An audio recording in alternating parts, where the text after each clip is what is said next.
Hey guys, welcome back to the channel. My name is Lee and today we're going to be designing a playable area for a horror game. This is going to be like a haunted maze cornfield kind of situation. And yeah, let's get into it. Now this is a playable area for the game that I'm designing called Sleepover at Sam's. It's going to be available on Steam, so make sure to like, subscribe to the channel, please comment, help it perform better. And also if you think you might like playing this game, make sure to wishlist it on Steam when that becomes available. Okay, so one of the first things we want to do is obviously get the mesh that we're going to use for the corn. To do that, I just went to Sketchfab. I found this one, Maze Corn Plant. I made sure to copy the credits, so if I use it in my game, then obviously I've followed the rules to do so properly.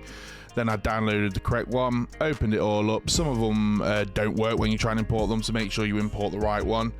And then once you've got all the textures and everything imported, this might be simple to some people, might not be to others. So when you have a mesh that's all separated like this, just select them all the parts of the actual mesh itself, and then drag it into the level, and then it's all together rather than bit by bit. And if you like to make it more usable, right click it and group. And then rather than dragging around individual bits, you'll be dragging around the whole thing. What I think I'm also going to do is take the grouped mesh. You don't have to group it as long as they're all selected. Go up to actor, merge actors, and there's 42 separate meshes. Merge, find somewhere for it. I'm just going to go into here where I tend to save these things, create a new folder, corn, and then corn plant, just so I know what it is. Save, and there you go. Now I've got one that I can drag in, and I can set blueprints and things if I want to do so, which I wouldn't be able to do with just a grouped collection. But now that's one mesh, I can use that mesh in blueprints and things. And I'm hoping potentially in the foliage editor, so if I drag that in, will that work? Yeah, it's asking me to create a foliage version. Alright, so save all, make sure I've deselected everything. So where's the corn? There it is. So now, is that gonna work? It is gonna work. So now I can use that to paint larger areas, like a maze. So rather than having to try and drag them one at a time, like, just if it will even let me grab it. So instead of trying to, alt and drag across, which there probably will be a bit of, I can now just paint areas, and then I can go into foliage, probably reduce the brush size a little bit, and then I can carve it out if I want to, and that's going to make things a lot easier to do. What I do also want to do before getting on painting the actual corn maze is I want to try and make this like black and look like it's rotten, from the evil spirits that are here or something along those lines. So I'm gonna try and do that. Luckily enough, there's 3 separate elements over here for the mesh, so I'm actually gonna go ahead and duplicate that, and I'm just gonna call it black. Save it, get rid of this one, drag the black version in, and then I can't remember what it's called, but I'm sure I've got a material that just looks really super dark. Okay, so just had a little think about it, and what I've done is I've basically searched for where these 2 elements of the mesh are. I've grabbed both, copied them, and come back here, and I've pasted them, and I've just renamed them maze, black. I've just added black to them basically. And what I'm going to try and do now is adjust this rather than just using a generic color, because obviously there's no texture or anything to that color. So let's try base color factor first, see what that does. That looks much better. So save that.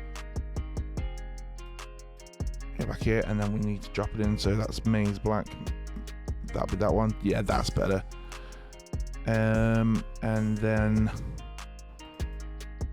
And so if you wanted this to be yellow, how initially I just made a generic one, this has got the textures included, so you'd actually want to make this one yellow.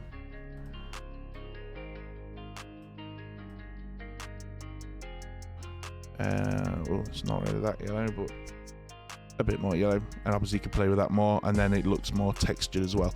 But I don't want it to be yellow, I want it to be black, because it's supposed to look all rotten.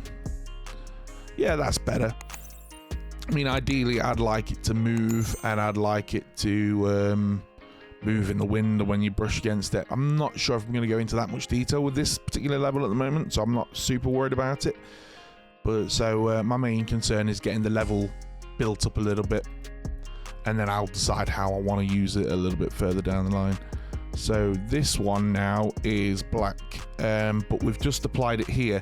So what I'm actually going to do is, once again, not browse to asset, I'm going to select it, I'm going to go to actor, and I'm going to merge actors. Even though there's only one, I'm now merging it because it is a new color, and I'm looking for corn, which is right here. So then I'm just going to static mesh, right, SM corn plant black. Corn plant black. Oh, yeah, I've already done that one. That's silly me. Save. Yes. Save all. So now it's there, and again, the reason I did that is so that it appears here, not just over here, is so that I can use it in the foliage editor. So I'm going to go ahead and delete that out. Go to foliage editor. Now I've got the green one there, but I want the black one. And it's asking me to create a type for it that it can use in the foliage editor, I guess. Undo that one. Now I've just got black selected, and you can mess about with the settings. So brush size, density, come down here. I've got the correct one selected, the correct mesh. Density, you can change that to whatever you want, whatever works for you. And then if you want different sizes, 0.8 to 1.2 is usually pretty good, and that usually works. Okay, that's super sparse, so I don't want that. That worked earlier, that setting for trees and things for certain areas, but we are going to want it a lot denser, so maybe we just one. No, we want it back to 100, don't we? No, we don't, because that's super loads. 50. That's getting there a little bit more now. So we do that. There are some patches. 70.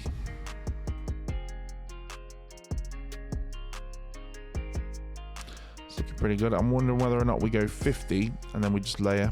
So like that. Yeah, it just doesn't really fill in the gap. Let's go 75. I reckon 75 will do. And now, and bear in mind that this scene is going to be at night. It's going to have decent lighting and things. It's going to look a lot better once we sort out the light kind of element. And I'm just going to save all. So now that we've got that all set up, I am thinking this is going to be a like a haunted maze. I've got a loose idea for what I want, but not 100%. So the way I like to work is I like to get started, and then I kind of figure it out as I'm going. I don't like to just try and plan it out 100%, because once you get started, inevitably you'll find things that work, things that don't work. You'll see something that gives you another idea, and then you're best off being flexible and going off that, I think. So basic idea, if I can adjust the speed again, is you'll come out of this door, it'll be night, it'll be super spooky.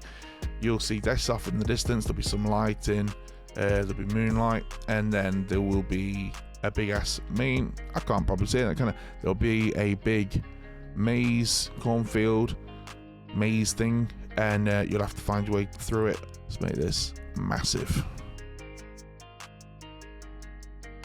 Well, that kind of works. Let's try that again. I was thinking a circular maze, just wiggle it about a little bit. Right. Right, that kind of works. I like that, so I'm going to come out of that for a second so that I can select this. And I'm just going to shift it back a little bit, along with my little guy for perspective, so, you know, of sizes and whatnot. Right, now I've been slightly off to one side, so I want that kind of there. I want that kind of there with the symmetry. I don't think that's too far back. Maybe it's a bit far back. Grab both of them. Something like that right now works for me. Again, I'm going to go ahead and I'll save all. And now what I can do is go back into the foliage, whatever, however you say it. And then I'm going to get my brush size to about the size of, you know, a person. So that maybe 100. So that I can use that to cut a path through.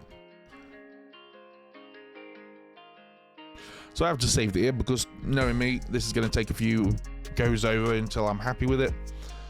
But I am essentially thinking in the center or around the center we do maybe 500. Nah, that seems a bit small. 1,000 roughly in the center. Oh no, I want to shift for erase.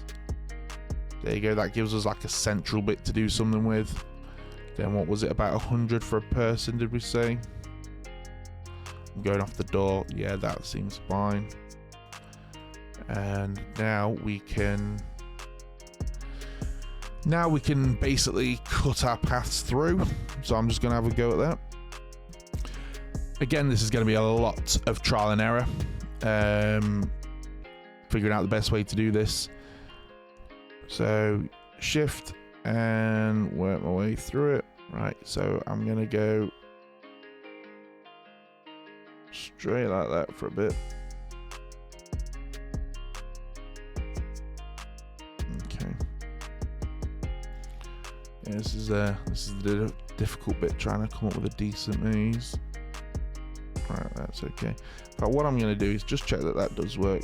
You know what? As well, it's not bloody tall enough, is it? Hang on.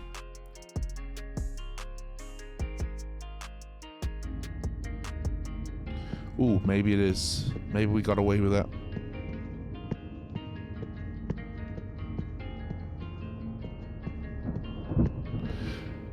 Okay. I'm wondering whether or not I should have set collision. I think I needed to do that in the foliage painter before painting it. Let's see if I can set it for this and it will work. Collision. Well, show. Simple collision. Okay, that's actually quite good collision. Yeah, I needed to do it before. I don't know if it will work retrospectively. Let's try foliage. Select it. Try and find the collision element, which I'm pretty sure is down here somewhere. Collision, no collision. Let's go block all, because it's a maze. It won't be much of a maze if you can just walk straight through it. And then after foliage, select, play from here. Get rid of that. Now hopefully I won't be able to, yeah, that's fine. So that works. And then what I'll do later is I'll add like a rustle sound when you walk against it or something. But essentially this is what it will be like, but it will be dark. With little areas which have naturally happened.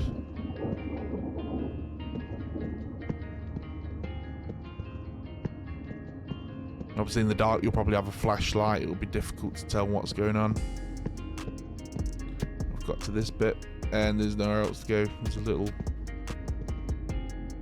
I want to make sure that they're clearly defined. Right, but for now, back to foliage. Got that selected. And we're going to need a load of different paths. Okay. And it will be dark. I haven't got my flashlight set up at the moment. I could set it up, but I don't think we need to, so I'm not going to set it to being dark.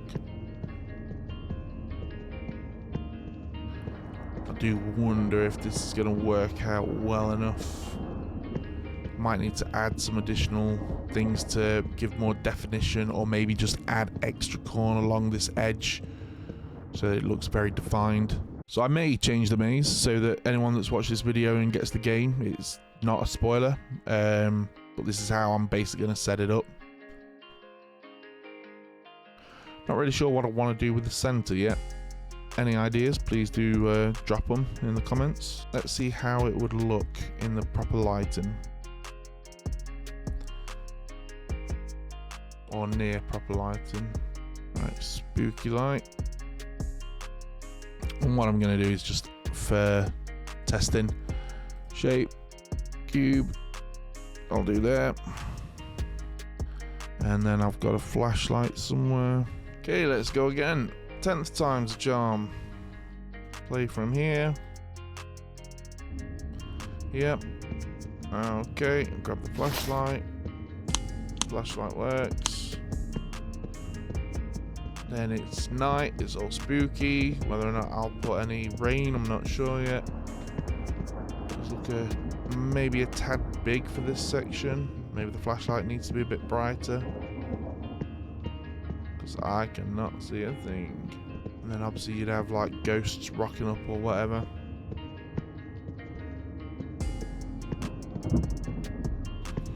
Probably need a map to work your way through the maze, but we get the gist. Eventually you work your way through the maze. You get here.